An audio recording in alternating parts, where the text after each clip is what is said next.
All right. I think I have a motion from Cindy DeBala, and I heard another voice that we can put as the second. Do you mind identifying yourself again? Second, Alan Hugh, College Park. Thank you, Alan. Any discussion or changes on the motion?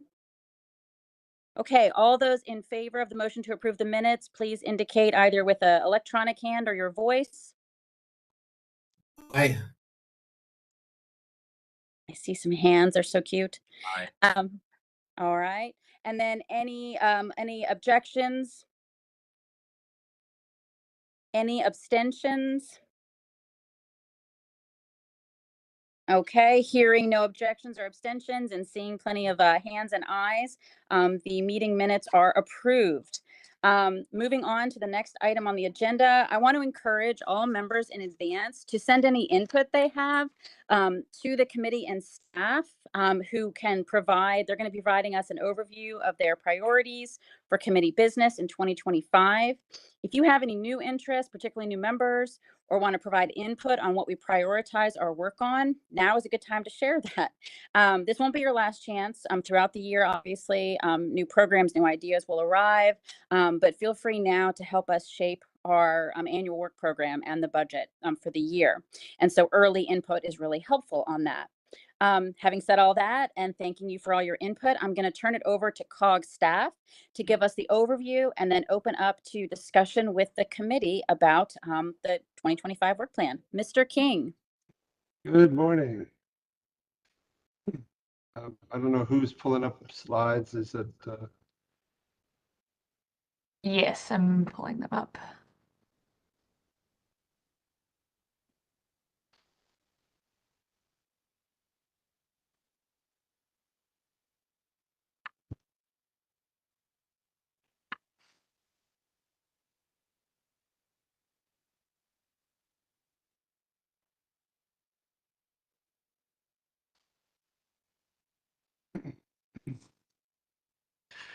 And Alyssa, I don't know, did Tim send you the, or Tim or Robert send you the slide deck on the legislative items?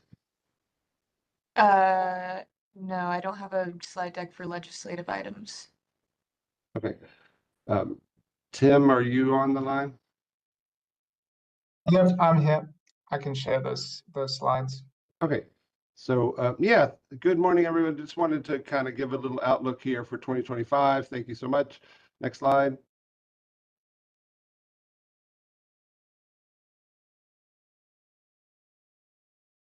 So the overarching theme of our work this year is to continue to support efforts to accelerate action. The COG board has really emphasized that we're at a stage now of really needing to take action on reducing greenhouse gas emissions, in particular to meet our 2030 climate energy goals, and supporting all the good work that's happening at the local level, both in terms of planning and project implementation.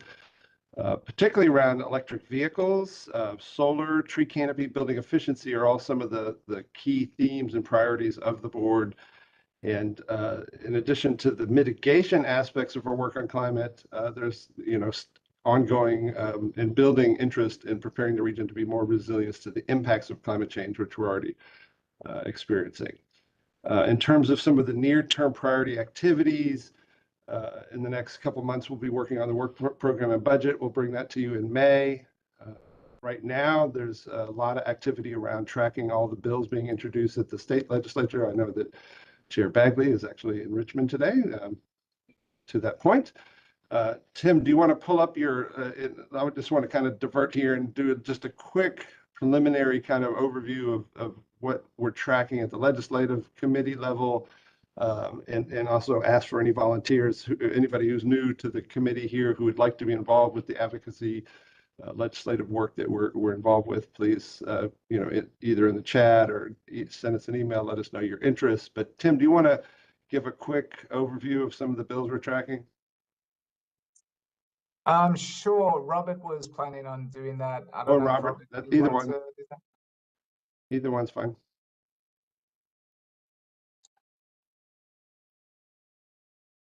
I'll go ahead and do that.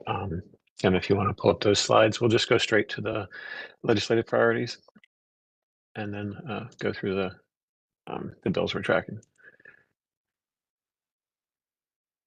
Okay. So every year, the COG board in January adopts the legislative priorities for COG, and particularly this year for climate and energy innovation and air quality protection.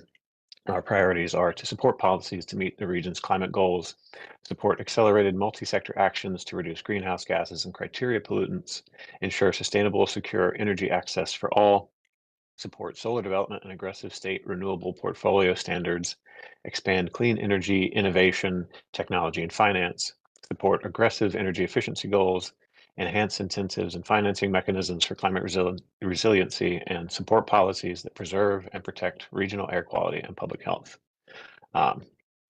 In support of seeking those priorities, we are tracking legislation in Virginia and Maryland already this year. The first of which falls into three buckets in Virginia, which is emissions and energy efficiency, infrastructure and development, and financing and innovation. In Virginia, bills like Senate Bill 1160 and Senate Bill 1196 aim to set emissions targets and improve energy efficiency standards, particularly for data centers. Infrastructure development is supported through programs like the Electric Rural Vehicle Infrastructure Program, which comes from Senate Bill 1225 and House Bill 1791, and the Solar Interconnection Grant Fund, which is House Bill 2113. Additionally, financing and innovation are encouraged through the Virginia Clean Energy Innovation Board, HB 2509, and the Driving Decarbonization Program, which is from Senate Bill 457. Moving on to Maryland, we are looking at legislation in two buckets currently, which is green energy and nonprofits and climate change adaptation. The focus is on supporting green energy initiatives for nonprofit organizations and addressing climate change adaptation.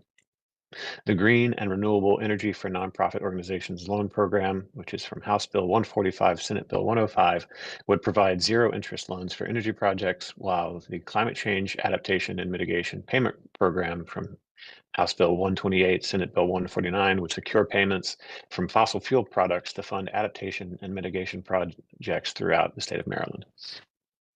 I'll also talk a little bit about some recent federal policy that may impact the work of CEEPC. Particularly, there are some executive orders that came out recently, the first being initial rescissions of harmful executive actions and orders, which formally rescinds a series of Biden moves that stitched climate and environmental justice throughout federal agency decision-making, going well beyond energy and resource agencies, and repeals the Biden administration's Justice 40 initiative and a 2021 order that set aggressive federal procurement targets for electric vehicles, clean power, low carbon buildings, and more. Also, the Putting America First in International Environmental Agreements, which withdraws the United States from the Paris Agreement and any agreement, pact, accord, or similar commitment made under the United Nations Framework Convention on Climate Change. The U.S. International Climate Finance Plan was revoked and rescinded immediately. Following up that with the executive order declaring a national energy emergency, which aims to increase domestic energy production and lower energy costs. This is in response to rapid AI-related growth of data centers and their energy needs, coupled with the Unleashing American Energy Executive Order, which rolls back EPA tailpipe emissions rules and seeks to restart liquefied natural gas terminal approvals, which the Biden administration had paused for climate change and energy security grounds. Also signed was a temporary withdrawal of all areas on the outer continental shelf from offshore wind leasing and a review of federal government leasing and permitting practices for wind projects. And that's where we are with federal policy and the current tracking for legislation. Thanks, Robert. Alyssa, you want to pull back the slides back up? And Robert, Tim, what are your plans for engaging the legislative subcommittee? Do you have any dates in mind? So generally the calls are held on an ad hoc basis, but we're going to send out an email at the end of this week asking for dates that might be of use to members of the committee and also suggesting some for throughout the cycle. Great. So again, if anyone is interested in being involved who's new to CEEPC and the legislative committee, please just let us know. The other area of work in the near term is, as many of you who have been on the committee and those of you new, we have a Air and Climate Public Advisory Committee that advises both CEEPC and the Metropolitan Washington Air Quality Committee. Last year in 2024, they sent a memo to both MWAC and CEEPC, each covering different topics. In the case of CEEPC, there were 9 different recommendations. Near the end of the year, CEEPC took action to start 2 new initiatives. One, to think through options for a regional climate education outreach program, which is on the agenda today. And as well, the concept of a mid-course review. There was a big push for CEEPC and the COG board considering adopting new, more aggressive climate goals. But the decision at the leadership level was, first, before we start talking about amending our climate goals, let's make sure we understand where we stand in terms of progress in meeting the existing climate goals. So this year, a big effort will be to do the mid-course review, and you'll hear about that also on the agenda. Next slide.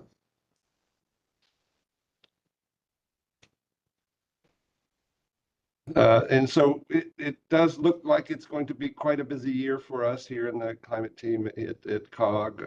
One of the big projects we have that's a continuation of some work we've been doing for the last couple of years under the U.S. Environmental Protection Agency Climate Pollution Reduction Grant Program is this year on our plate is to develop the CCAP, the Comprehensive Climate Action Plan.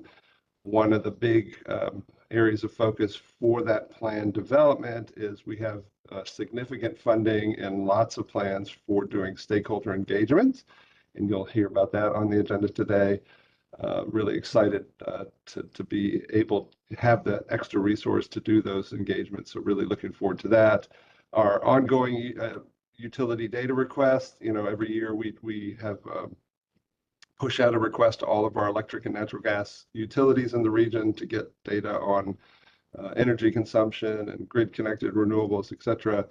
A lot of that flows into the work that Maya does and her team on the greenhouse gas inventory. So that'll be a big push this year in addition to the mid-course review. So Maya will be very busy. In addition, hopefully we still see the funding available from the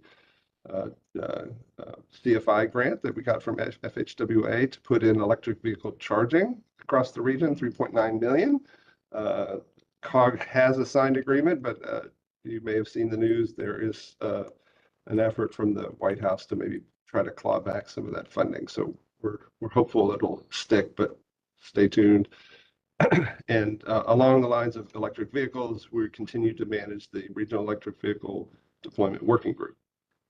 As many of you know, the Air and Climate Public Advisory Committee runs our Climate Energy Awards. That program will be launched, I think, in April. Leah Boggs leads that effort. Heidi Bonifan on our team manages the Regional Tree Canopy Subcommittee, and big push this year is going to be to develop the Tree Canopy Action Plan to meet the goal of 50% tree canopy region-wide. That was established by the COG board in 2024. We're also working on an environmental justice toolkit update. We actually hired a consultant to support us on that effort. Heidi and Leah Boggs are leading that work. So looking forward to the update of the EJ toolkit. You may be aware in the fall, we held a solar forum at George Mason University in our partnership with their energy group there. One of the recommendations coming out of that forum was to form some sort of solar work group and to make resources available to the region to help meet our goal of 250,000 solar roofs by 2030. So a lot of work there.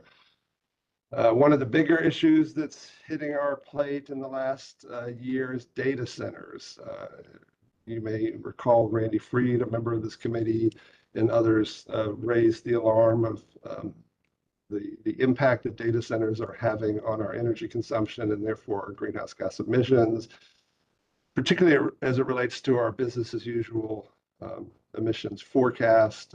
Need to think through what impact data centers may have on our energy mix and our emissions. So Excited to announce that today, right after this meeting in the early afternoon, we'll be welcoming 2 new DCSU Workforce Development Program externs here at COG. We'll have Dan Barry and Carly McGovern joining our team for the, I guess, about 4 or 5 months to work under the Workforce Development Program. Great program. A couple of our employees here came through that and have been working out great here at COG. So we're really excited to continue to support the workforce development efforts.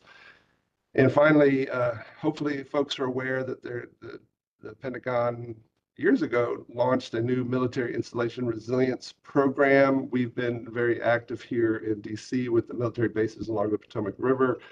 NVRC has been doing some great work on the Virginia side with the various bases there. And Maryland, in fact, the state of Maryland now has a nice program around military installation statewide. So really cool program. Excited to continue to work on that. So next slide. And so we're seeking a little bit, I guess, input today. Obviously, that's a lot on our plate already, but if folks have kind of strong desires to see additional action, we're definitely seeking some input. So here's kind of laying out who's kind of taking the lead on our team for which topic. At the very last slide, we provide emails for everybody on this list. So please don't be shy if you have ideas, if you want us to try to take on additional things. We're always happy to try to help. So please let us know. And this would be the time to turn it back to you, Chair Bagley, and facilitate a conversation about anything you'd like to see added to the list. Next slide.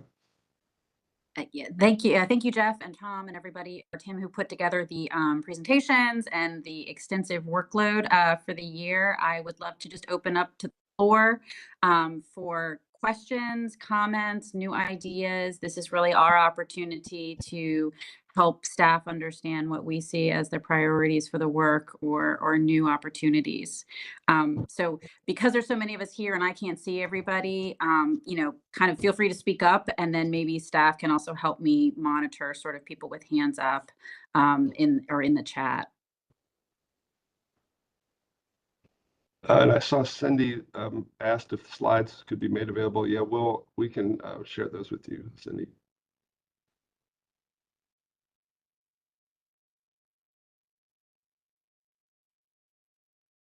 My screen, I'm still seeing the slides, so which is okay, but it means I can't sort of see everybody's screen.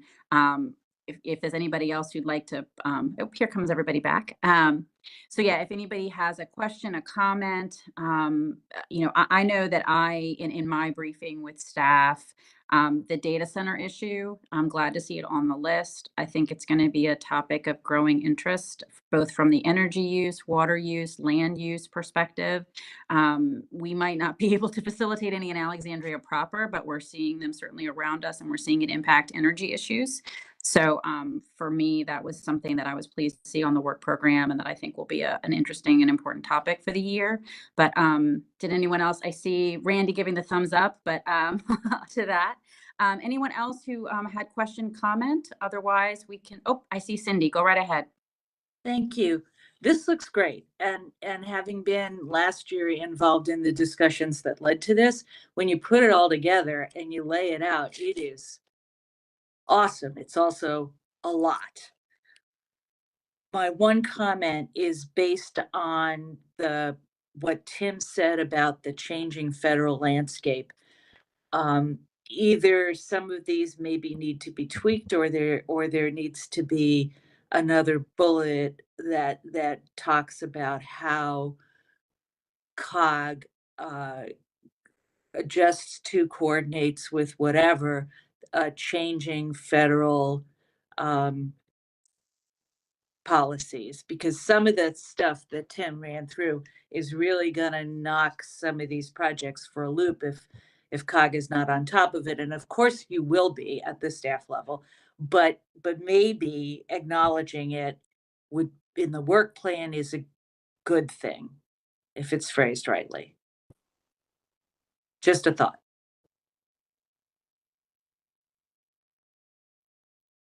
staff want to respond to that, or do they have clarity on sort of that direction?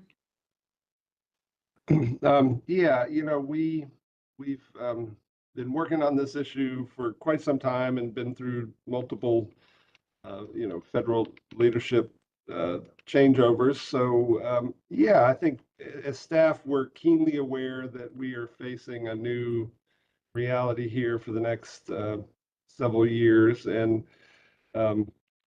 yeah, our intention, I think, in the near term is to try to kind of track some of the things coming our way. How we respond and react is yet to be determined, and we'll certainly be looking to this group for some direction on what we think is best. My sense is, having kind of been working on climate initiatives for 35 years now, is that the good work of the local and state governments in this region will continue. We'll have certain new roadblocks we'll have to address, particularly as it relates to particularly rollbacks of federal funding, proposed rulemaking that would rescind already adopted regulations, new legislation coming out, funding. It's going to be pretty tough, I think, but a near-term priority is to track it, to understand what's coming our way, and then we'll be looking to your guidance for how we want to respond as a region. And hopefully we'll continue to find ways to use our own resources to continue to move the ball. And we're going to be facing these headwinds, but doesn't mean we can't keep making progress. So Thank you for that. Did anyone else have comments or questions on the 2025 priorities and work plan? I'm scanning the screen quickly. All right. Well, you'll discover I also like to keep us on schedule, so I'm happy to move forward a few minutes early here. But again, I think staff is very receptive if you want to send emails later, when you've had an opportunity to chime in on this. Moving then to the next item on the agenda, Ms. Maya Davis will present a proposed approach for conducting a mid-course review. In November, in response to a memo sent by CEEPC by our Air and Climate Public Advisory Committee, known as ACPAC, CEEPC directed staff to prepare a mid-course review to assess our progress in meeting our 2030 climate and energy goals. Ms. Davis will discuss some of the data challenges staff may need to tackle and will propose an approach to getting this work done in 2025, likely a very heavy lift. After she presents, I'll open up a discussion with the committee on how to collaborate to get the important work done this year and to help staff narrow down the effort to the highest priority items. With that, I will hand it over to Ms. Maya Davis. Thank you, Madam Chair. And we can go to the next slide, please. So yes, so ACPAC sent us a memo about goals and strengthening goals, and that was a really good impetus to get this mid-course review going. But it's really great timing and serves a couple more purposes because we adopted a 2030 climate and energy action plan in 2020. It's 2025 now. We're halfway there. So how are we doing? And do we need to course correct in certain directions to help us get all the way to our 2030 goals? Last year, we developed and submitted to EPA a priority climate action plan. And we're currently working on the Comprehensive Climate Action Plan, or the CEECP. So this work can really inform the actions and information that goes into the CEECP as well. So, we're going to track towards these 2030 goals. We are going to incorporate this into CEECP. And as Chair Bagley said, we are going to ask for your input today. So we can go to the next slide, please. So a little bit of basics on the approach here that the staff is recommending is that we assess the status of our goals and strategies. We identify some performance indicators, some key metrics. So of course, that's going to include like greenhouse gas emissions. We're currently working on a 2023 greenhouse gas inventory. And we're going to be looking at data, and a lot of the data that we can provide is going to depend on what kind of data we can get and what years we can get that data for. So a lot of the data will be 2024 and some of the data will be 2023 as well, from what we're seeing so far on what the options are. But we'd also look at doing a survey. So the performance indicators help us get to, are we getting towards the outcomes? Are we moving towards our goals? And then the local government survey can inform, are we taking all the actions that need to be taken to help meet those goals? And we can summarize that. So that could look something like, you know, X number of jurisdictions have a net zero energy green building policy for government facilities. X% of our jurisdictions have this other type of policy or program or plan. So let's go to our next slide and dig a little bit more into the details of this approach. So what staff is going to be suggesting today is that we shape this around our 2030 plan, and then we cross-check with that priority climate action plan and sort of make sure that we are addressing both of those plans and what those plans are calling for. One really great thing that the priority climate action plan has that we've noticed that you know, our climate energy action plan doesn't have as much of is there's more ideas for performance indicators that we can track. So we're taking a lot of ideas from the priority climate action plan for that. And so we're thinking of performance indicators 1 to 3 in some of these priority climate action areas to help gauge if we're moving in the right direction.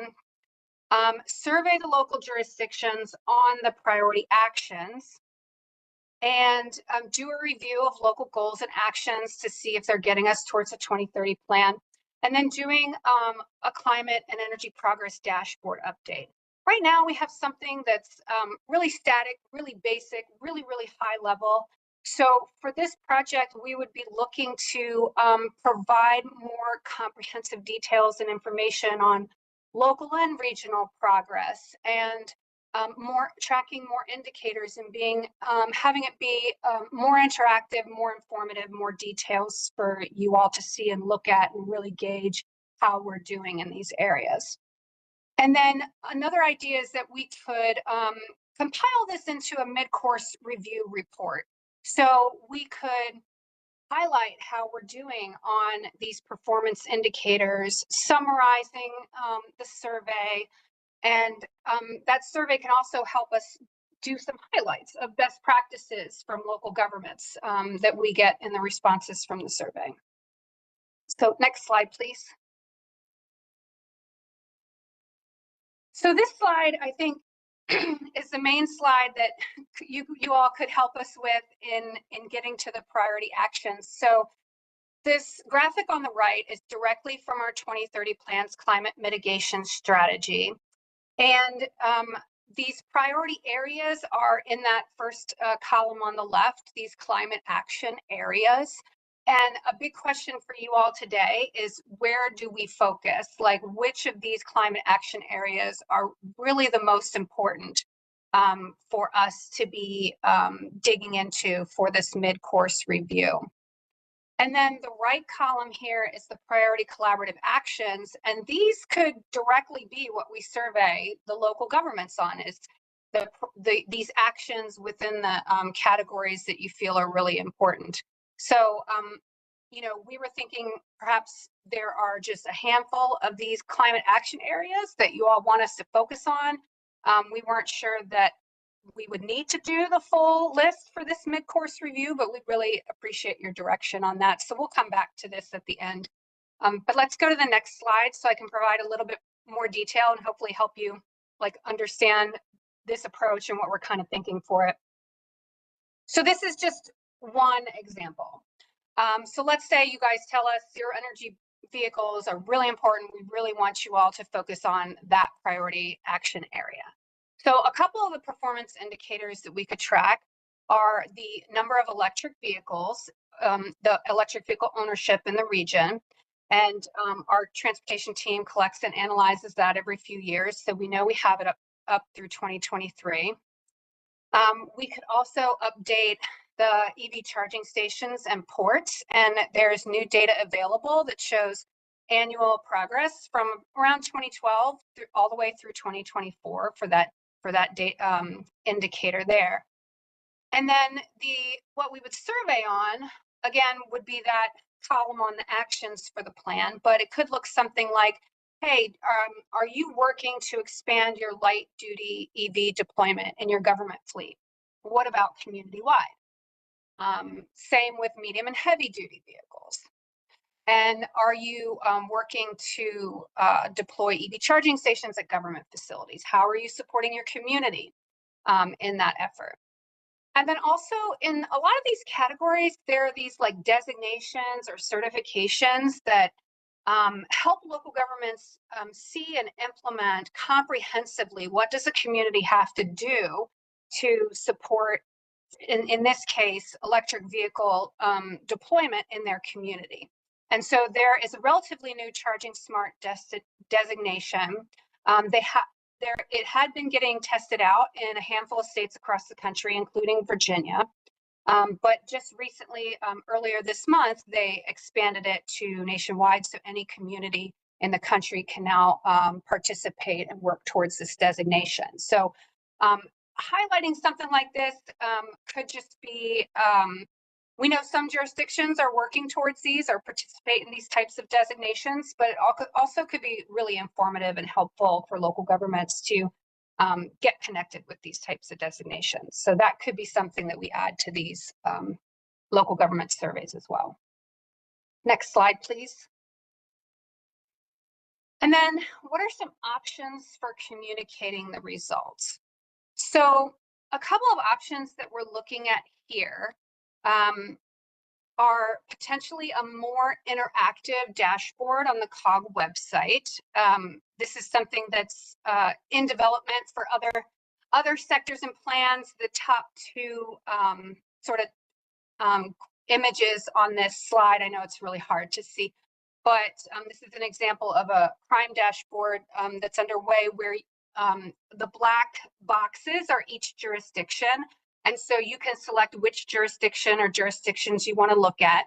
And then you can select what type of crime statistic you want to look at for those jurisdictions. And then it pulls up a chart like on the right. And it could be a chart, a table, a graph, like there's lots of options. But that's an example of like something that COG is working on to get more interactive and more detailed data in a dashboard for our members and the community. There's also the IGLE ClearPath 2.0. Many of you might not have heard about this yet, but it's under development. And we do a lot of our greenhouse gas calculations in ClearPath, but they're also coming up with new public dashboarding options this year. And we are going to be working on testing out ClearPath 2.0 in this first quarter here. And so it can show greenhouse gas trends. It can also show the key inputs of data that you put in there. So there's like on the left here is like looks at the greenhouse gas trends, and then the chart on the right could show like, oh, well, this is energy trends over that time, or this is solid waste trends over that time period. And then the bottom right starts to get to interventions where you can highlight actions and goals by the region or by communities. It's really customizable here. So we're going to be testing these out and seeing what they could look like and how they could fit into this mid-course review. And then, of course, a report that kind of summarizes everything. So those are some of the ways that we're looking at communicating results. And of course, if you all have other suggestions, that would be great. Next slide, please. So to close out here, we just wanted to kind of capture a really high level kind of timeline here.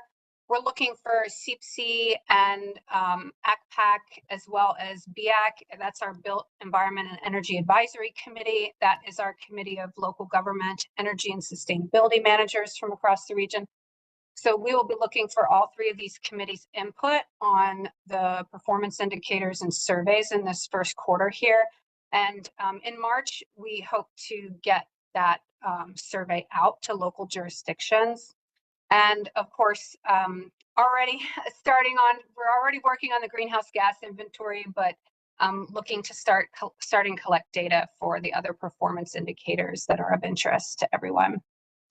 And then in the second quarter, we want to be able to collect and analyze local government survey results, look for some of the best management practices based on the surveys that we could potentially highlight in a report, and continuing to collect and analyze data for the performance indicators, and continuing that into quarter three. We'd also be looking at reviewing local government goals and actions during this time, and bringing back some results to you all on what we've been finding so far. And then in the last quarter, probably the November meeting of the year, bringing a draft mid-course review report for all the committees' review.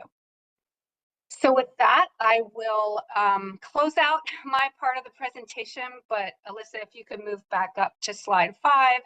And Chair Bagley, I'll pass it over to you to open up any questions or discussion. Thank you. Thank you, Maya, for the presentation. And I did have to get my glasses so I can, at this point, so I could look at the chart. So yeah, thank you for that and for bringing us back to this list of strategies.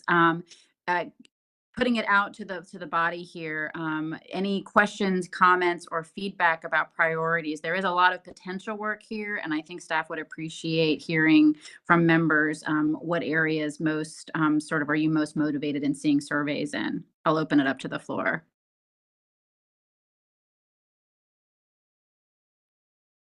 I see a few people, but do y'all see any hands, or do you see? I see Cindy's screen is turned on. Cindy, did you have a comment? Yeah, go for it. Yeah, although that's not why I turn on my screen, but I do. Thank you. Buildings and transportation, particularly non-vehicle transportation. And I'm not sure how that matches with the categories. And then I want to say equity, but because it's a very important COG goal. But I'm not sure for the purposes of this exercise that it rises to that level. I'd be interested what other people think. But it seems to me that if we're trying to manage workload, we should focus on the 2 big categories of emissions and see the progress there. Just a thought, just to start off the conversation. No, I appreciate that. I'm trying to keep my thoughts to myself until everyone else had a chance. But no, because I agree. I like where you're coming from. Anyone else who wants to emphasize a climate action area? This is Jenny Willoughby, City of Frederick. I would agree with that. I think focusing on those 2 big areas is great, though I'd love to see more on the sequestration area. I think we just really need to prioritize. Thank you for that. Yeah, Randy Freed here. I would say that everybody, all of the jurisdictions in COG really need to focus on the transportation sector, and particularly some of the mode shift and travel behavior pieces. I think that that's an area where we're currently not headed for achieving a 50% reduction, the whole mobile emissions piece. And then I would also say that clean electricity is really, really important. I think, as I've said many times, the proliferation of data centers in the region is probably the single most important obstacle for the region hitting its greenhouse gas goals. And I don't think there's a whole lot that they can do to reduce their electricity consumption. I think that the principal mitigation approach there is really figuring out how to get the data centers to procure zero carbon electricity. And that sort of falls into the clean electricity side, although they almost deserve a special action for themselves. I would note that a lot of the clean electricity collaborative actions, when we talk to people in local government, in several of those cases, they say, look, this is really beyond my scope. So the key is figuring out where do we have some actions that are within the scope of local jurisdictions that can apply to this single sector that is going to be most important in driving emissions growth. So that would be my 2 cents. Thanks. Thank you, Deanna. I agree. I think clean electricity is a great way to capture data centers. I scanned through, I saw Sarah Kogel-Smucker. Sarah, can you unmute yourself and share your thoughts? Sorry,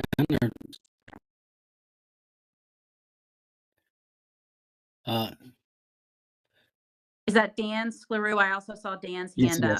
Yeah, I'll go ahead now. Sorry. Just wasn't clear on that. Okay, we'll go back to Yeah, Sarah. this is Dan Yeah. Scleroux. Sorry about that.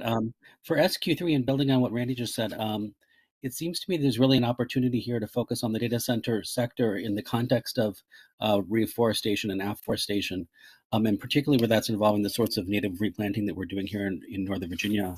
I would just like to emphasize that this is a great time to try to approach the data centers on this kind of opportunity.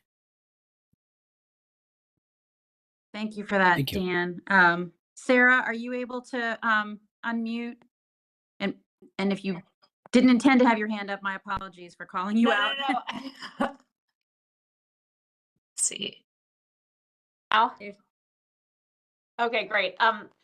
Thank you for the patience, Sarah Kogel-Smucker, Montgomery County Government. I think this looks great. My comment was actually not on priority, so I hope it's not out of turn, but one question is the indicators, which looks fantastic, and having them potentially be live. Would they be available on a locality basis as well? We at least would find that very, very helpful, though I acknowledge it's additional work.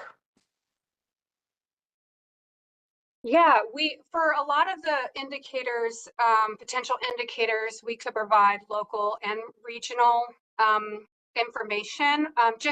Just to throw one example out there, because I've heard buildings, right? So one related to buildings is what are the green building trends and growth? And so we know that data is available there that we can highlight overall, local and regional. We can highlight, Energy Star, how much local or regional is there with Energy Star and LEED and Earthcraft, for instance. So there's local and regional, but also additional details that we could potentially highlight there. So for the data that's pretty available for us to be able to provide. I heard a couple comments about forests and sequestration. That's one data area where there might only be data available through 2022 on that one, and we're not sure of the timing of the when the local data would be available from the Chest Bay data. I think it's sometime this year, but that one is one where it's we would want to make sure that we align with what the Chest Bay program puts out there for Montgomery County and other local jurisdictions. And then I'm sorry, Sarah, did that address your question? Yeah, thank you. All right, great. And then I saw Matt Reese with DC Water had his hand raised. Matt, do you have a comment? Yeah, is audio working? Can you hear me? Yes. Okay, great. It's a bit of a kind of reflection on some of what we've heard. Also, it's a broad comment here. Given the change in administration, given the budget challenges we've been seeing in Maryland and with some of our jurisdictions, my comment is broad, and is as we think about prioritization and activities, to not do this in isolation, to think about some of the other drivers that are happening, be they political or financial or economic, whatever they might be. My comment would be, as I look through the list here, there are some that would add to the bottom line of an organization or a government. There are others that might reduce the bottom line. So what I'm saying is to consider an economic look at this with an economic lens, because there are some things here that are going to save energy and save costs for organizations. There are others that could actually, generate energy, for example. And to make sure that kind of bigger picture is being considered here as you think about what we might prioritize. I think there are things that might have greater uptake given the current situation, and just wanted to put that out for consideration. Thank you, Matt. And thank you to everybody who's dropped into the chat. There are a few other comments there and a few other seconds and thirds via thumbs up. So thank you for everybody for weighing in there. I just did a quick scan. I don't see any other hands up, but did anyone else want to add a comment or any feedback on this item? Just hearing none for the moment. I just wanted to add, I wanted to sort of second, third, the mode shift and travel behavior element. I think the discussion about EVs and the work on EVs is really important, but there's still there's still an energy cost there. Whereas mode shift has other opportunities to have a more substantial sort of layering effect. And I'd love to see us tracking sort of mode shift regionally and locally where possible. So I second sort of the comments in that area. And then just a general comment about the dashboards and about how we reflect this. I'm currently participating in a climate art program, and it's kind of interesting because it's I'm not an artist, to be very clear. I'm doing it more to we all have our coping, we all have our tools to unwind. But what it's emphasizing is that we sort of, those of us working in this space, find ways to express optimism, find ways to express progress and hope, because it is a very anxiety, anxiety-ridden space for those of us paying a lot of attention to it and understanding it. And so just wanted to the extent possible, as we're designing dashboards and as we're displaying data, to be conscious of the way it tells stories and the emotions it reacts. And if there are ways to choose both the data we're showing and the way that we show it, so that we can show progress, so that we can highlight the good work and where we're going. I think that's really valuable to this work as well. So don't ask me to draw anything, but just to the extent there's ways we can use color and design to highlight progress, I think that can be a valuable piece of this work. All right, well, thanking everybody for the input and the feedback. Again, please continue to drop in the chat or send along to staff. We are going to move on. Thank you, Ms. Davis, for that presentation. This is obviously really important work, and we'll continue to update it and track our regional goals. The next item on the agenda is also in response to the memo we received from ACPAC in 2024. ACPAC urged CEEPC to consider developing a regional climate education and outreach campaign. In response to this proposed initiative, CEEPC staff worked with their climate program support consultant team to do a scan of existing initiatives in the region to help inform our initial consideration and next steps in that work. Before turning to that consultant team, Mr. King from COG would like to give us a very quick background on this work, and then he will hand it over to Ms. Harris, the Vice President from ICF Consulting. Great. Yeah, thanks so much. Just one, I wanted to give a little bit of context for those who may be relatively new to the COGS climate work, and give a little background. So many years ago, probably at this point, maybe close to 15 years ago, 12 years ago or so, there was a conversation about this very topic of climate education outreach. And at the time, we actually launched a pilot program. As I recall, it was called We Can, Wise Energy for Capital Area Neighbors. And the pilot program was meant to kind of test the waters as to whether or not, we wanted to develop some sort of regional climate education outreach initiative. And at the time, there was a work group, and we did this pilot program. At the end of the day, interestingly, the decision was, well, let each of the member governments have their own initiative. Like, let's not try to brand it regionally. And so since then we've kind of backed off and really haven't had a concerted regional effort on climate education outreach. I did speak with my colleague Jennifer Desimone, who I know Chair Bagley, Executive Director of Clean Air Partners. And so COG, in collaboration with Baltimore Metropolitan Council, already has an education outreach initiative around clean air, including things like curriculum for teachers and when I spoke with Jen about this issue of, hey, has Clean Air Partners ever considered doing some sort of like regional climate? And the answer is yes, there's been conversation about it, but ultimately at the end of the day, the issue is it's going to require funding. If there's appetite to try to launch some sort of regional climate education outreach per the request of AgPac, we're going to need to figure out how to fund it. So I think at this point, our sense is let's start by getting a good sense of what's actually already happening on the ground in our region related to climate education outreach. You'll hear both in this presentation from Deb related to the work looking at that kind of ecosystem scan of the existing, but also the next presentation from Susan Elliott on engagement, that this year is going to be a good year for us to really think through some of these issues.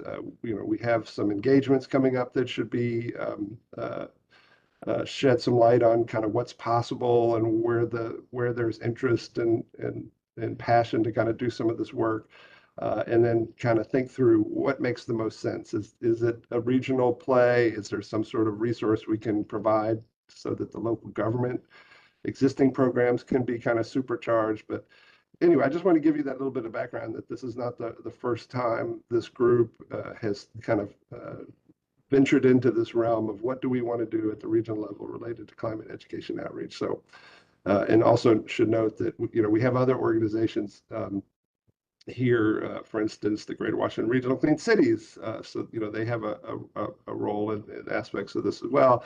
And as was mentioned earlier, the whole issue of equity and how that maybe weaves into this. So with that, thank you for letting me give a little bit of background there. And Deb, are you able to give your presentation? Yes, I am. Thanks, Jeff.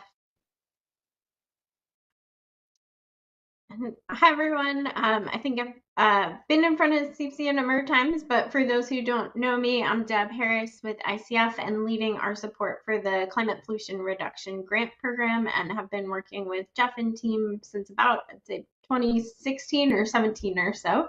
And I'm joined by my colleague, Elizabeth McCollum. I'll let her introduce herself as a part of the PRR team working with ICF. Deb, good morning, everyone. Elizabeth McCollum with PRR. We are a community engagement firm working in the environmental, transportation, and healthcare spaces. Happy to be a part of this team and with you all today. With that, we can move into the next slide to just kick off our discussion on the regional climate outreach. So we'll be running through today just a very brief background building on what Jeff mentioned. And then Elizabeth will talk through our approach as well as the regional climate program research that's been done, as well as highlights and observations from that. We'll get into questions and discussion for the group and then talk about next steps. I should also note, just as Jeff mentioned, but just to reiterate, Susan Elliott will be talking about our broader CPRG outreach plans in our next presentation. So we'd like this to kind of focus and kind of set the stage for that next presentation. That said, we're still looking to hopefully get some input from different members as a part of this presentation, particularly on the regional program research and observations. You can go to the next slide. So just very briefly, reiterating things folks already know, but just setting the stage, the AgPac memo that had come to CEEPC on recommendations for regional action to match the urgency and magnitude of climate change had a core recommendation to help mobilize a massive all of society climate protection effort through expanded and sustained outreach to decision makers and the general public in the region. Jeff gave great background around how this outreach has typically happened in the past, but just again highlighting that this has really been done mostly by COG members with some support from COG, but what we're looking at here is trying to figure out how to respond to this ACPAC recommendation and looking at this broader regional approach. So as a part of the CPRG program, we're really thinking about how to use outreach and planning efforts to meet this recommendation, meet the needs of CPRG, and set up the region for long-term success. You can go to the next slide. So with that, kind of the general approach that we wanted to take in responding to this request, and this has gone through kind of multiple iterations of how to respond to this, how this ties together with all of the other outreach going on in the region, what the requirements of CPRG are, which do have some kind of general outreach requirements, but also some very specific requirements with low-income disadvantaged communities. The approach that we determined to take was to first identify existing education and outreach campaigns or programs in the region. Inventory those and organize them by topics, priorities, look at the tools, audiences, messaging, EJR, LIDAC considerations, and then analyze and start to document gaps in subject matter or areas where programs don't exist or not as robust, particularly with the focus on trying to figure out how to meet those EJR LIDAC requirements for CPRG, but also making sure that focus comes in through the broader regional engagement. So we've gone through kind of this first stage, which PRR took the lead on and Elizabeth is going to be talking about. I will just note that there is a lot going on in this region. And so we've tried to kind of capture things across the board without getting down too many rabbit holes, but this is just kind of preliminary research that we'd certainly love to engage with members on and get your input and feedback on, as well as kind of the observations that are being shared.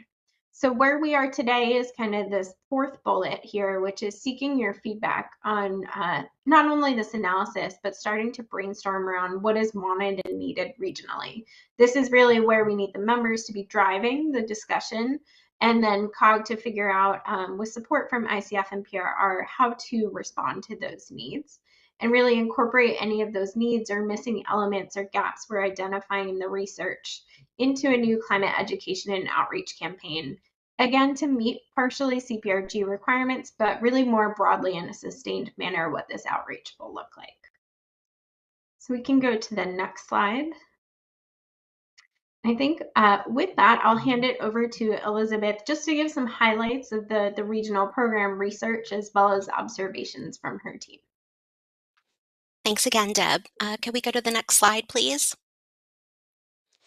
All right, so in our research, we had a scope and some focus areas. We were looking for climate or sustainability programs, initiatives, plans, activities that had education or outreach component or efforts for the public.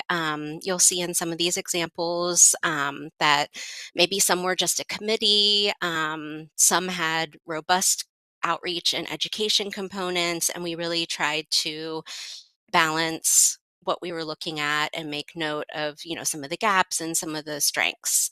We focused on the Washington, Arlington, Alexandria, DC, Maryland, and West Virginia MSA, and we looked at topics like energy efficiency, sustainability and resilience planning, renewable energy, transportation, nature-based, and specifically environmental justice subject matters. Next slide, please.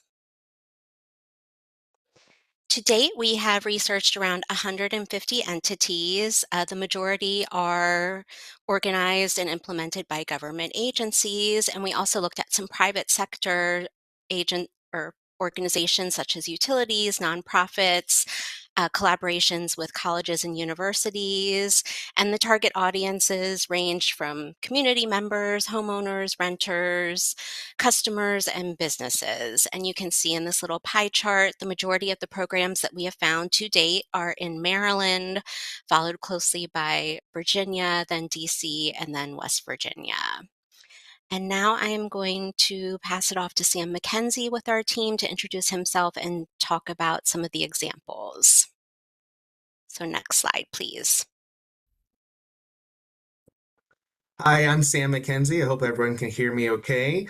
Up first, we have Sustainable DC. Many of you may be very familiar with this initiative. Sustainable DC is a DOEE, Department of Energy and Environment initiative to make the district the healthiest, greenest, and most livable city for all residents by 2032. Now I want to talk about some of their education and outreach tools and tactics. They have an action plan, a monthly newsletter, annual progress reports, volunteer opportunities, videos, educational materials, and 10 program offerings. I was very impressed with the strong branding and social media presence that Sustainable DC has. Everything from their colors to just their presence overall was very impressive. They have a dedicated X and Facebook account to their work, and their goals are really designed to ensure that every sector of their plan is equitable and that community engagement efforts are focused on communities that have been historically underrepresented, which is really important. The topics include climate change, the green economy, going green, energy, education, food, health, nature, transportation, waste, and water. So a really comprehensive offering in terms of the topics they cover. And this particular initiative is in partnership and collaboration with 25 government agencies with plans to expand to partnerships to the federal and regional governments and the private sector. So it's a really comprehensive and cohesive initiative in DC. I'm going to pass it over to my colleague at the next slide, Jordan Smith. Thank you, Sam. Good morning, everyone. I will be running through Montgomery Energy Connection. So Montgomery Energy Connection is actually funded by the proceeds of the Pepco Exelon merger. Their main focuses are energy efficiency programs, available programs for renters and homeowners, and assistance options and rebates that they can help access and get folks to access. This is done mostly through monthly tabling. So they have something called illumination stations each month where they focus on how to access lighting assistance for customers.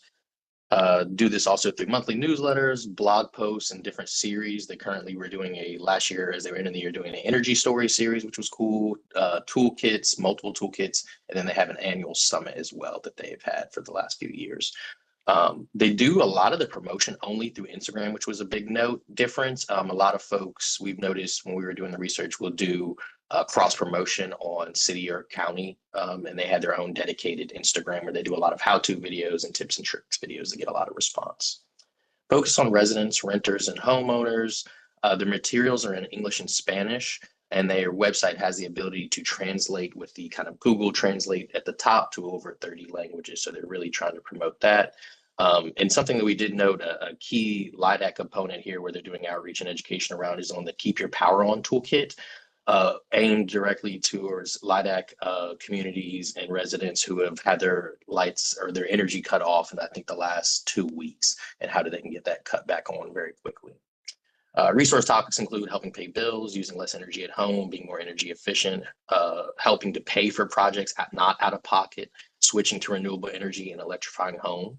And then this is actually a partnership of over 65 organizations, local government agencies, nonprofits, private businesses in the areas, including, I think we saw about 17 brewery and libation companies and utility providers to reach the county residents. And I'll pass it back over to Sam.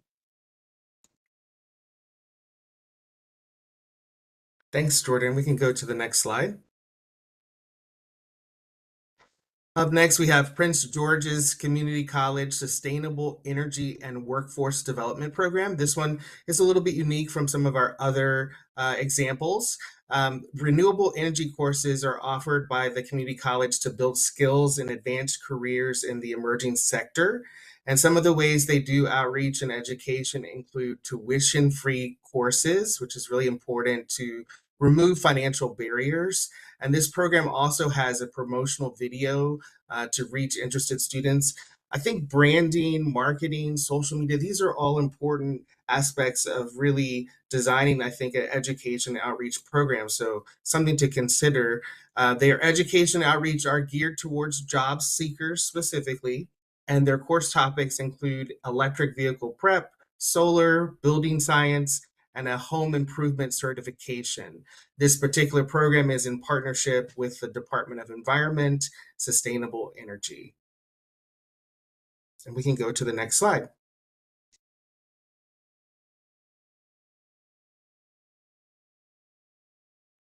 And I'm back.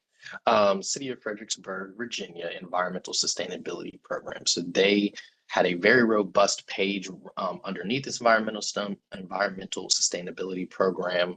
It is aimed at public education around the environmental sustainability, moving forward with local and energy initiatives around their local government facilities, and developing resiliency projects for that area. It was one of the few programs actually with a dedicated program coordinator. I actually see, I was copying it for the Q&A section, Lauren's comment here in the section.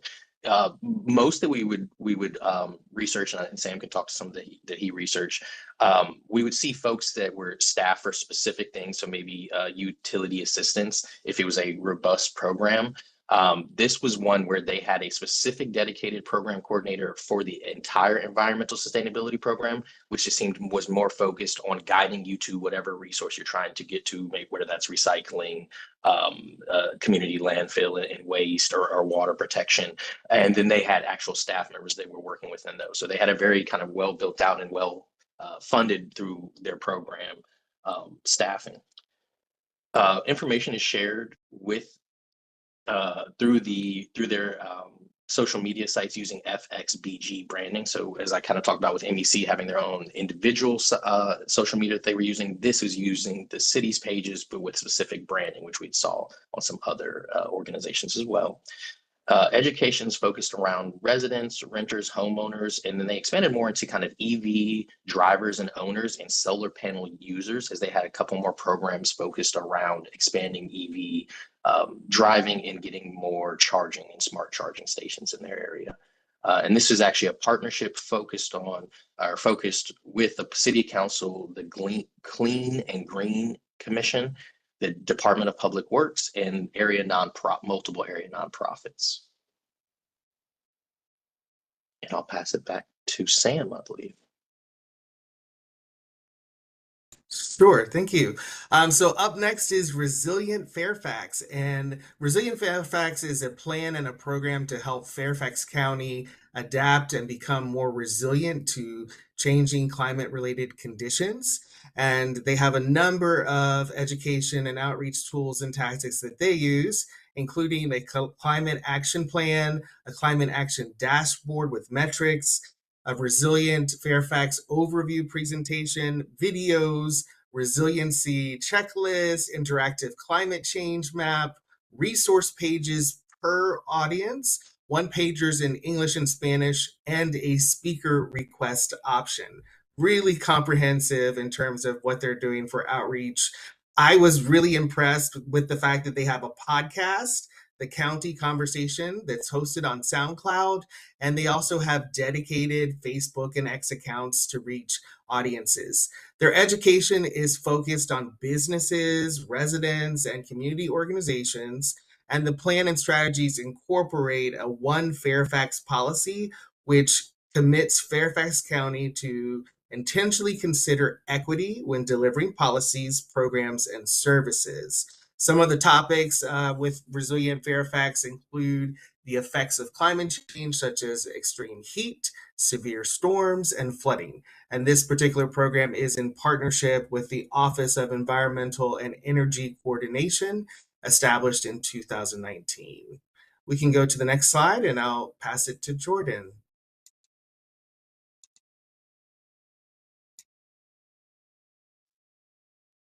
Thank you much. So next, looking at Solarize VA.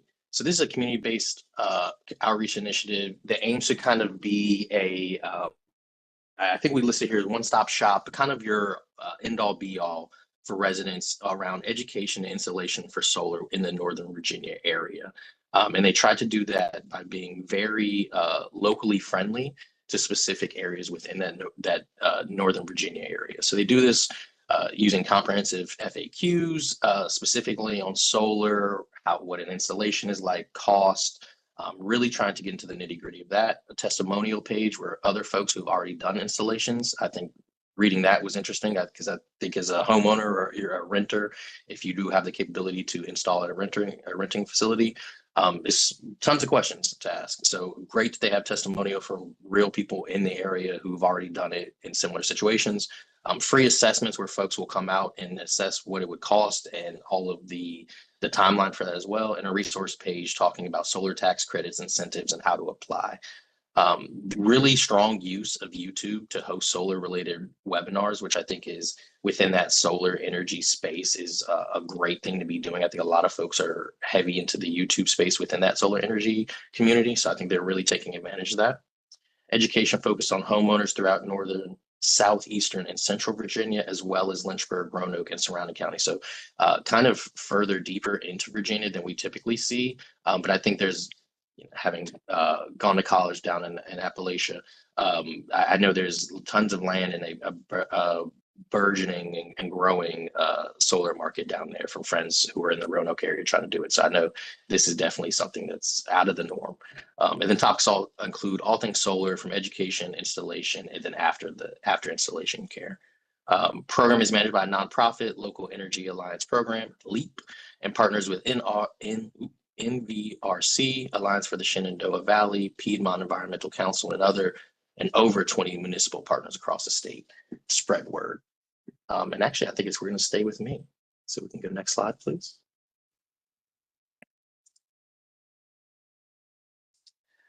So similarly, another case study that we found that serves multiple just areas. This one is within the state of Maryland. Sustainable Maryland is a certification program for municipalities interested in developing local sustainable programs and practices. And it currently already involves 40 localities that have been certified, and they deem those certifications as a bronze or a silver certification. I believe bronze is you have to hit, I believe, 2 of their 8 metrics and over, I think, 100 hours.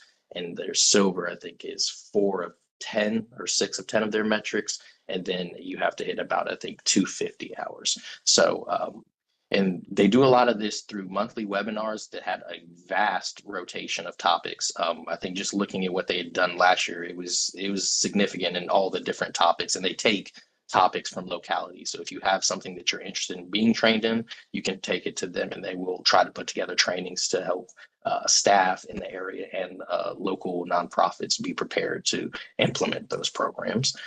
They do this also with regional summits that they host for localities that are interested in getting certified or recertified or improving their certification status, monthly newsletters, and they had a specific equity and action toolkit that was really great, focused on areas that may not have the funding or may have LIDAC communities that have been historically taken advantage of, and how to try to activate those communities in an equitable way.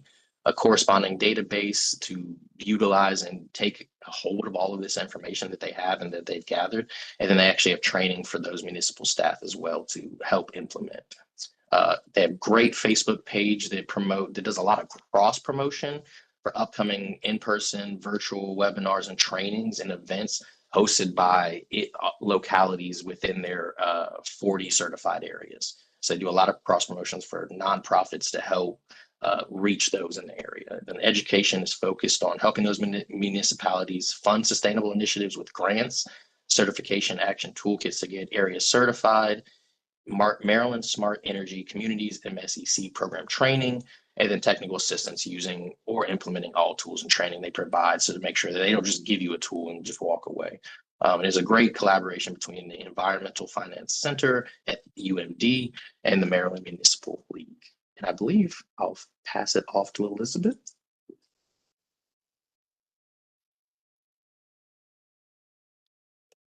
I think these are Sam's slides. Sorry, Sam.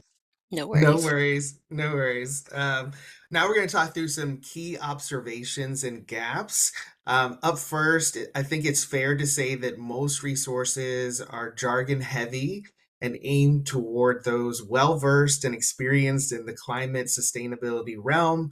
As a layperson myself, I can't emphasize and underscore this one enough. And I believe, going back to the ACPAC memo, if there is to be a massive all of society outreach education effort, we really have to figure out how to communicate with less jargon heavy terms and information.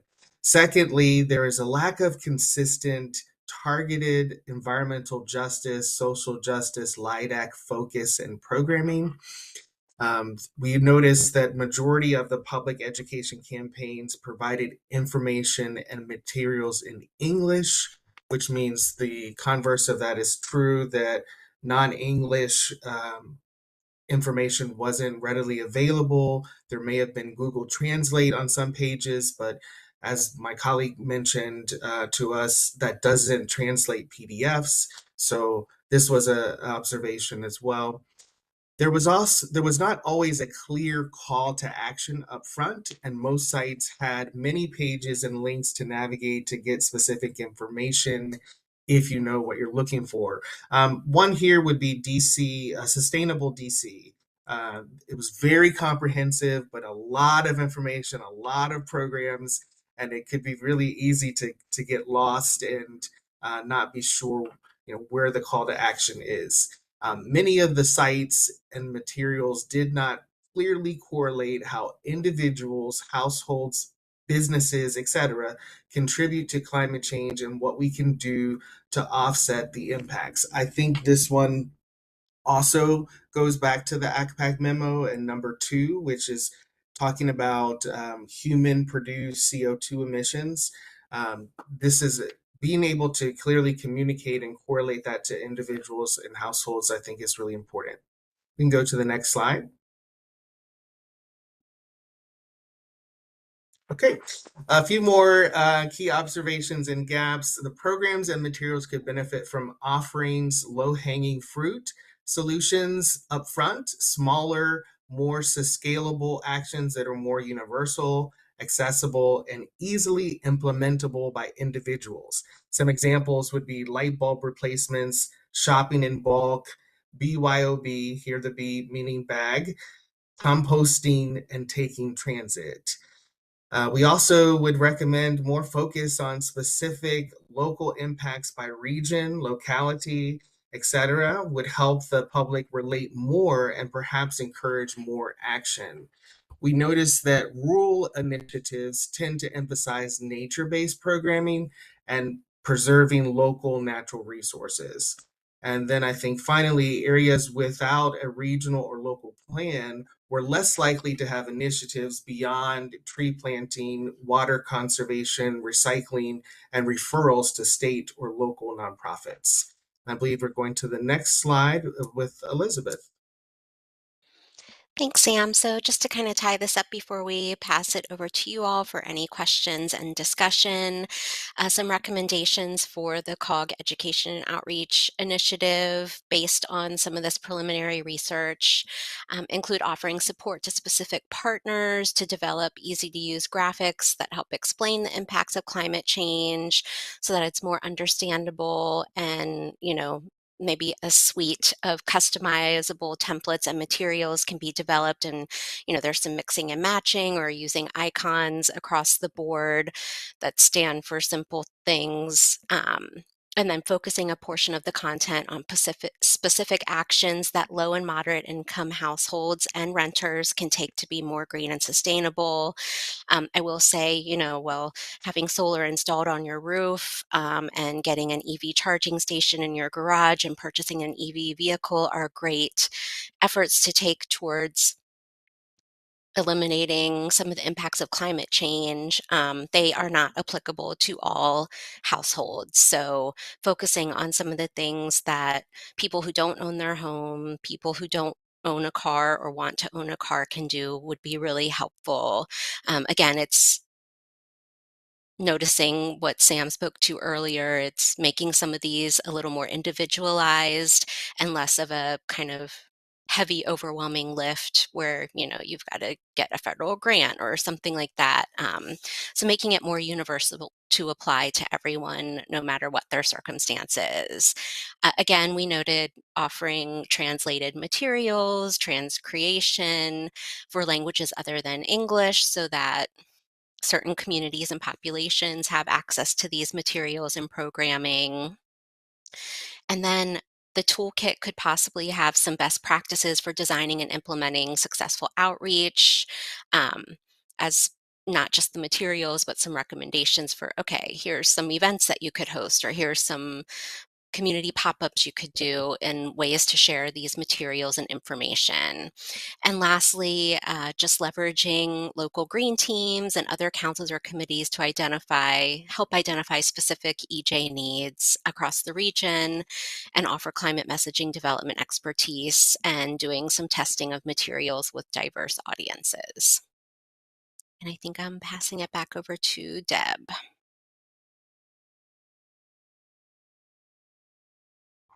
Great, thanks. So we'll move directly into discussions and questions and next steps. We can go to the next slide. So in terms of what we're looking for here, I think first, and I know we are at time for this presentation, I believe, Madam Chair, but we could maybe eat into the next presentation time a little bit, because I believe these are important questions and certainly available to have a discussion following this meeting. But first, just to note that we'd love to hear any questions or comments from what was presented from CEEPC members. And then specifically wanting to know and hear from you all what you're interested in. Would you be interested in reviewing the research done to date? There is a whole ecosystem map that PRR has put together behind these slides. And then very importantly, looking as a part of exploring the regional outreach and education program, thinking about different models and what this could look like. So there are some examples listed here. For example, COG individually in partnership with you all could take a more active role in broad public outreach through campaigns and events, something akin to perhaps Clean Air Partners.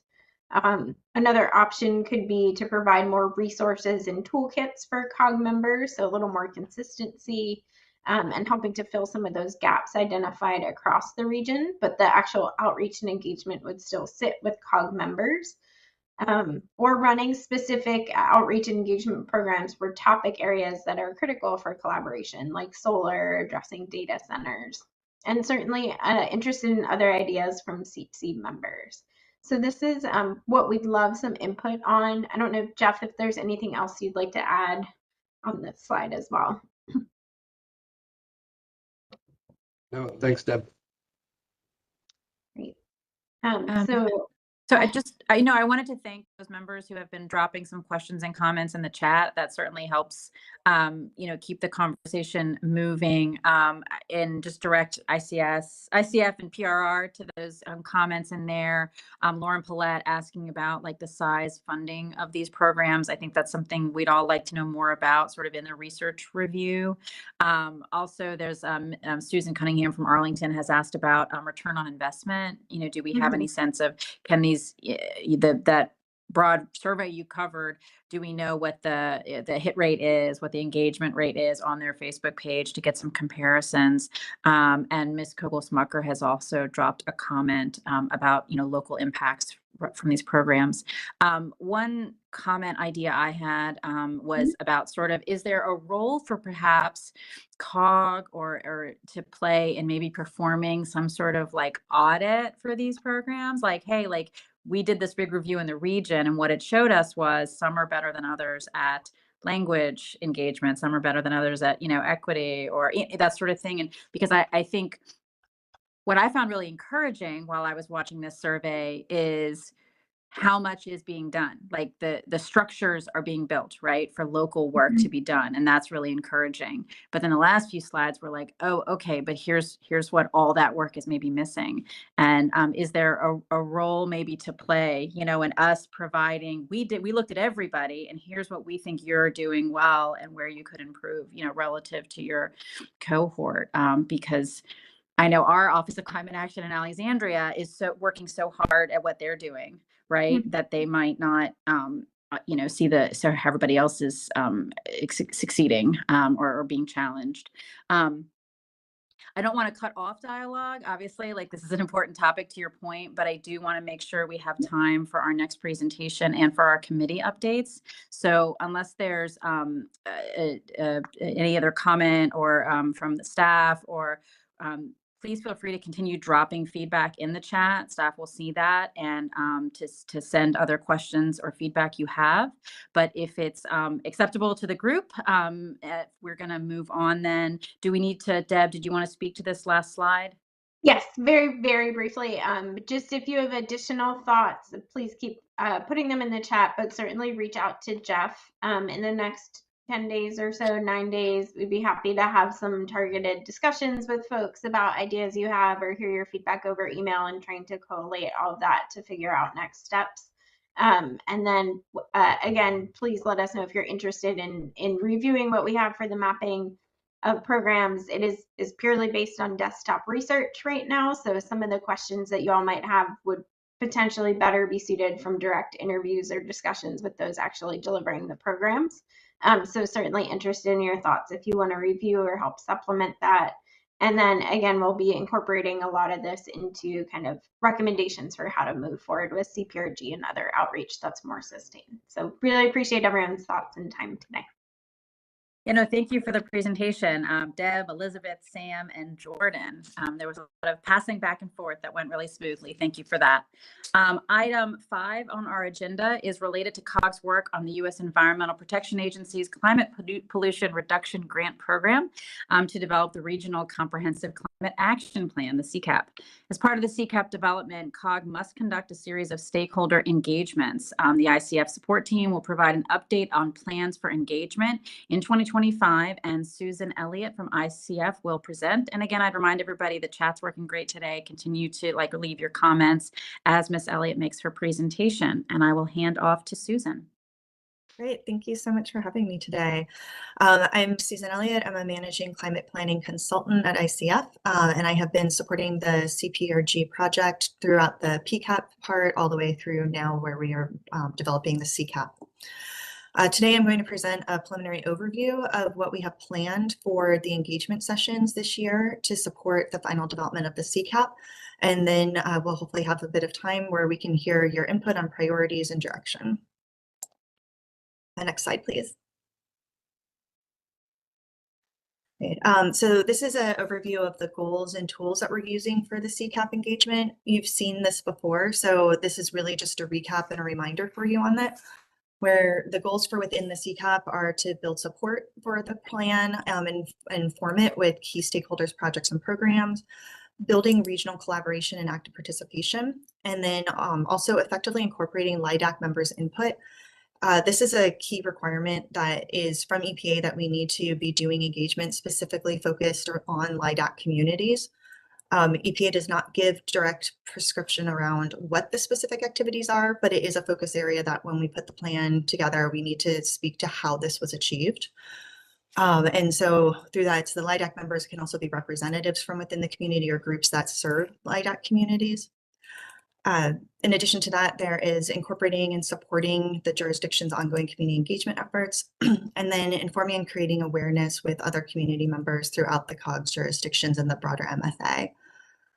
At the bottom of the slide, there's a variety of different tools, many of which we've already been using throughout the PCAP and now into the CCAP process. And there are some additional options which the preceding agenda item will be helping to inform what those look like. Next slide, please.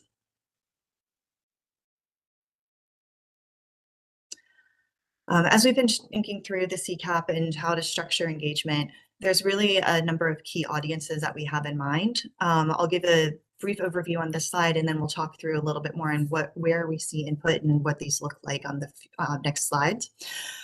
So it includes working with the COG committees, the MSA localities, including the ones that are outside of the COG area, some specific key topics that have come to the fore, including solar and EV forums, data centers, and some other topics. Looking at different communities, so the broad general community, but also communities that are distinct within the area, our local climate leaders, our climate energy advisory committees, community-based organizations, tribes, and then the EJ energy equity area and EJ populations. Next slide, please.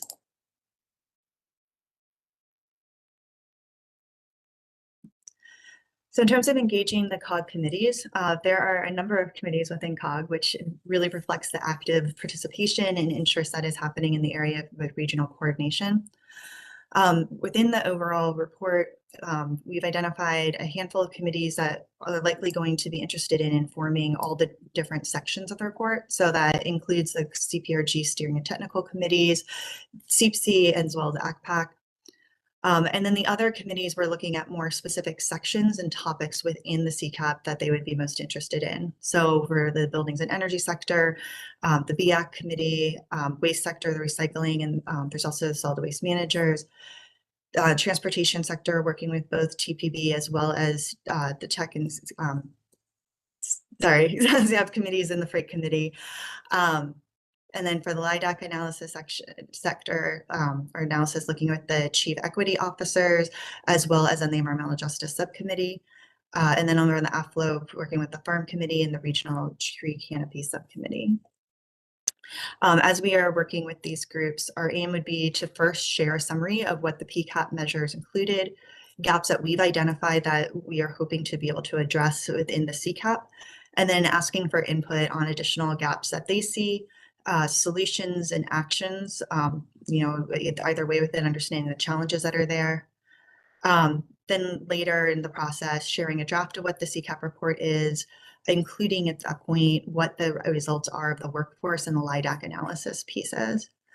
Particularly around the LIDAC analysis, we're anticipating that the equity officers, the EJ subcommittee, and ACPAC may be particularly interested in that process, and so there may be some additional meetings and conversations happening there.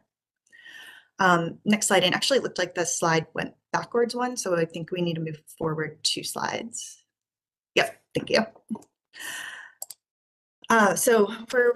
By the way the EPA designed this program, it covers the entire MSA. And so there are 9 localities that are outside of COG's member area within the MSA. In our approach to this, we're looking at first working with the regional planning commissions to understand what the issues are, related projects within those areas, and then helping to identify some stakeholder mapping, as well as what are the recommendations for engaging groups and people within those regions. What we're looking to accomplish with this is to introduce the CPRG effort to them and the outcomes that came from the PCAP, gaining an understanding of who those stakeholders are and related efforts in the area, and then inviting them to participate in region-wide engagements, integrating what their inputs and their priorities are into the existing measures and actions, and then wherever those are aligned, as well as identifying other gaps in solutioning for the CCAP. Depending on what we hear from this, it could inform some additional engagement topics that may be more distinct to those areas and less to the more COG region areas. And then also looking ahead at that after the CCAP and other work that comes on in the future, building those relationships and resources throughout the broader region, including COG, but also the broader region of the MSA. Next slide, please.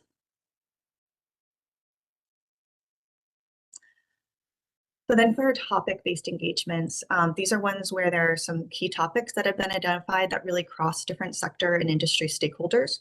And COG is setting up special events and dedicated topic-based engagements for these. 2 of the current focuses are solar and then EVs and EV charging. Following in the fall of 2024, there was the Solar Forum. It was a pretty successful event from all the feedback that we received. And what's come out of it is some potential conversation of a solar working group, a solar memo with some case study highlights that are being developed, and interest in doing a follow-up of the spring forum event. Additionally, there will be an EV forum at the auto show next week on Thursday afternoon. What we're looking to accomplish with these is to gain that understanding of regional progress, upcoming projects and opportunities, different challenges, solutions that have been seen, resources that could help lead in that direction, and identifying where is there a need and opportunity for the future collaboration and problem solving. Next slide, please. A couple other additional topics that have come up. These are ones where we are still identifying what the exact engagement approach would be for these. But key topics that have been identified is looking at data centers, working with the educational institutions as well as hospital and healthcare facilities, specifically having in mind what their own asset and building portfolios are and actions that they could take. Looking at different industry and utility partners, and then as well as looking at the workforce piece. Well, as I said, we have not landed on a final engagement approach for this, but we're considering doing some small group scoping discussion and then a larger, broader workshop or a listening session to understand the specific challenges and then solution pathways within these areas. What we're looking for, I think, is pretty obvious within the workforce one to help inform the workforce analysis section of the CCAP. And then with the other sections, understanding really where are those gaps, what are the types of actions that can then be integrated within the other sectors within the CCAP. Next slide, please. There are also some specific community-focused engagements that we're looking at with different subgroups within our broader region. So one of the groups that we want to be speaking with, and we're looking at hosting a region-wide workshop this spring, is to hear from local climate leaders and groups. With this, similar to what the COG committees is looking to inform and share analysis of what we've gotten out of the PCAP and work we've seen on the CCAP, understanding where there's gaps and really hearing from them where they see solutions and understanding more the challenges and the needs that exist in terms of the different sectors.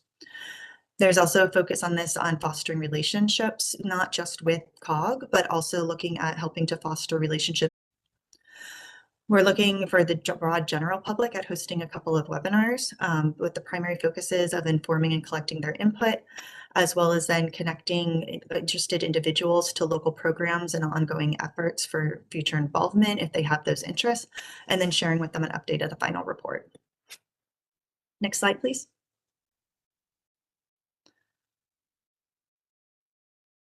So then with the tribal communities and then for their LIDACs, the equity areas and the EJ populations, we're taking an approach of looking at these as building relationships and working with existing programs and leaders who are already active in these areas rather than trying to potentially duplicate or duplicate efforts that are already ongoing or starting from scratch.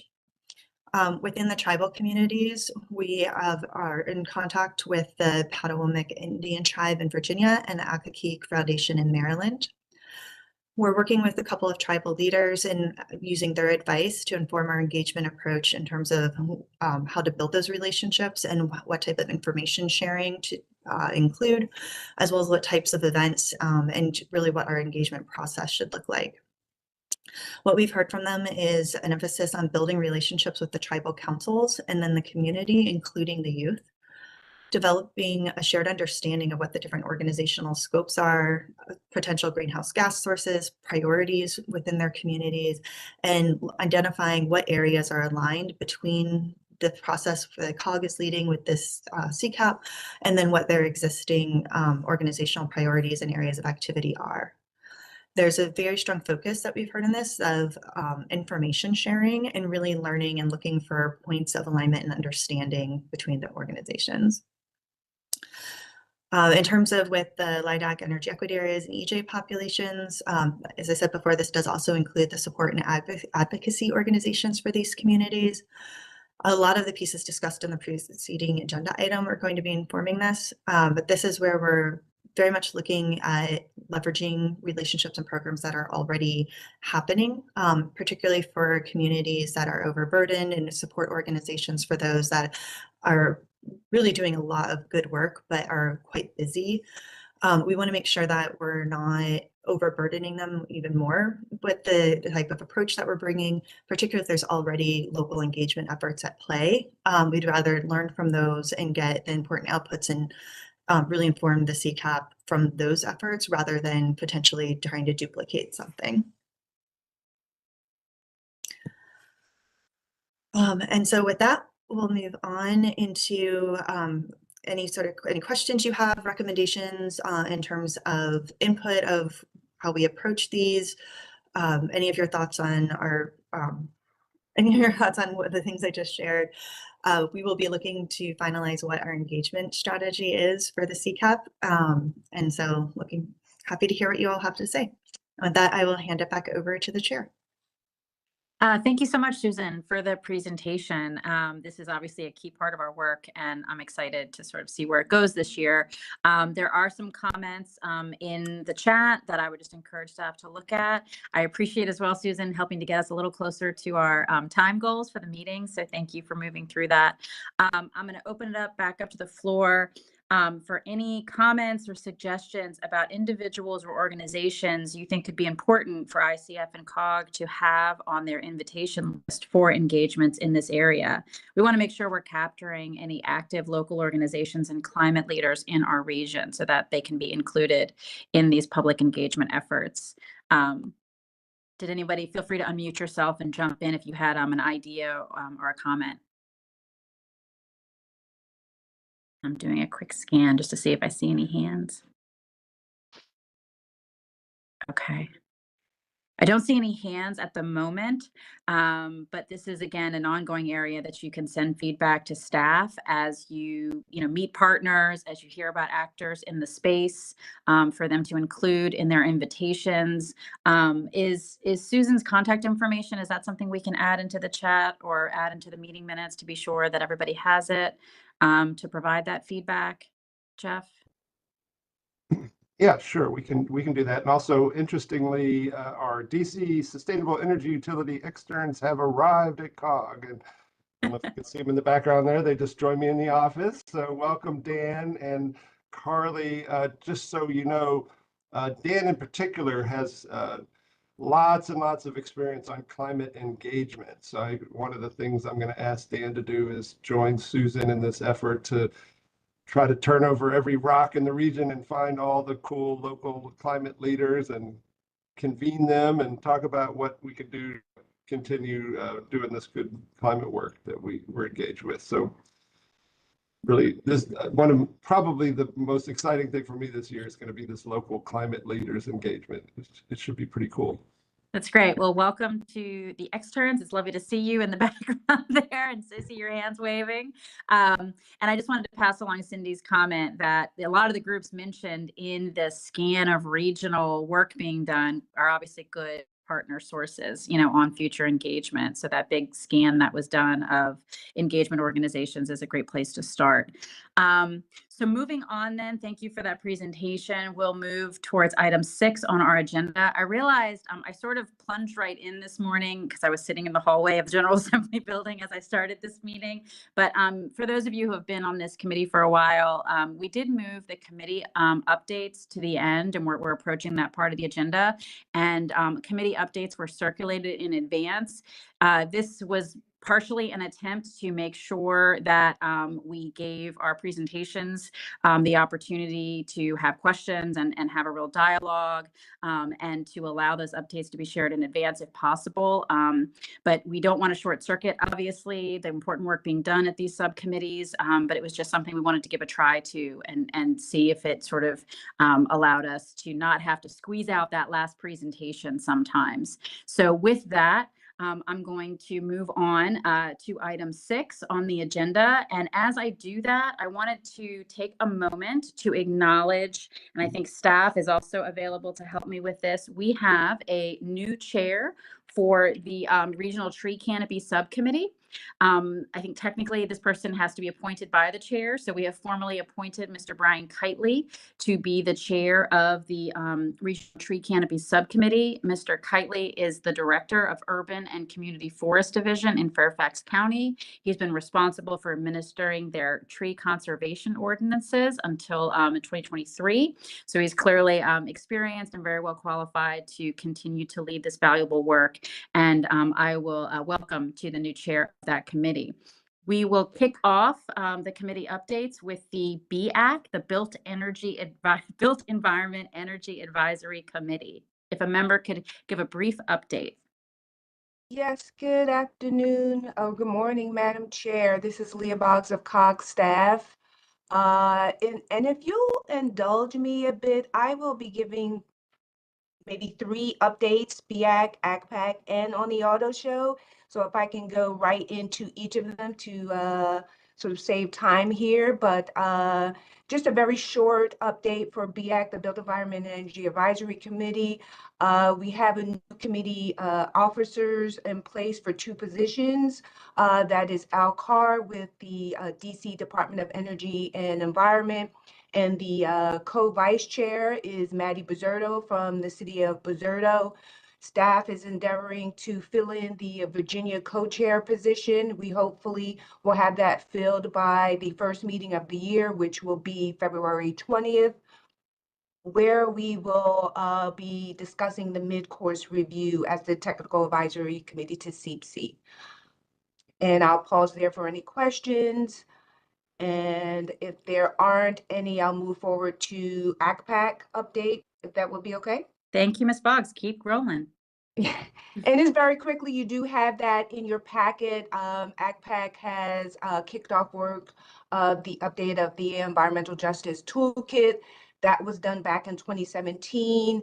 The toolkit will continue to focus on community or communication strategies, and COG has secured a consultant at Equinol Partners to engage on some community organizations for input on specific strategies.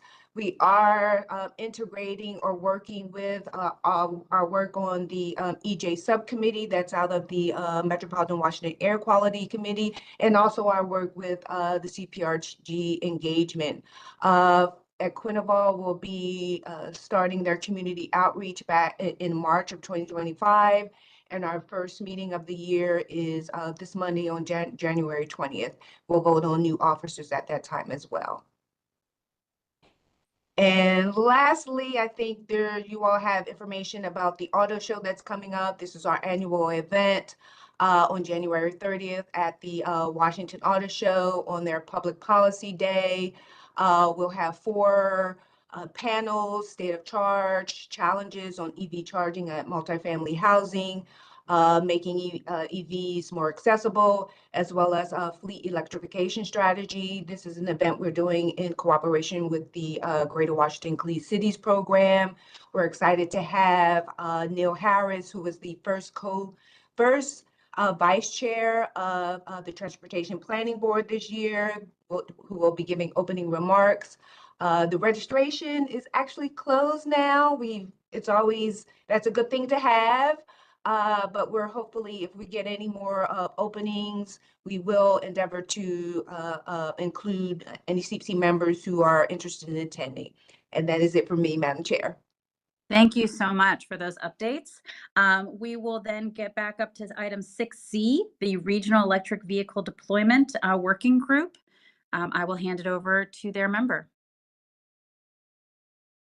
Thank you, Chair Bagley. I'll provide a brief update. And the only update is, as Leah just spoke about, the auto show is our first meeting of the year. And if you've already registered, we look forward to seeing you there. Thank you. Thank you. The Greater Washington Region Clean City Coalition. Do we have a representative?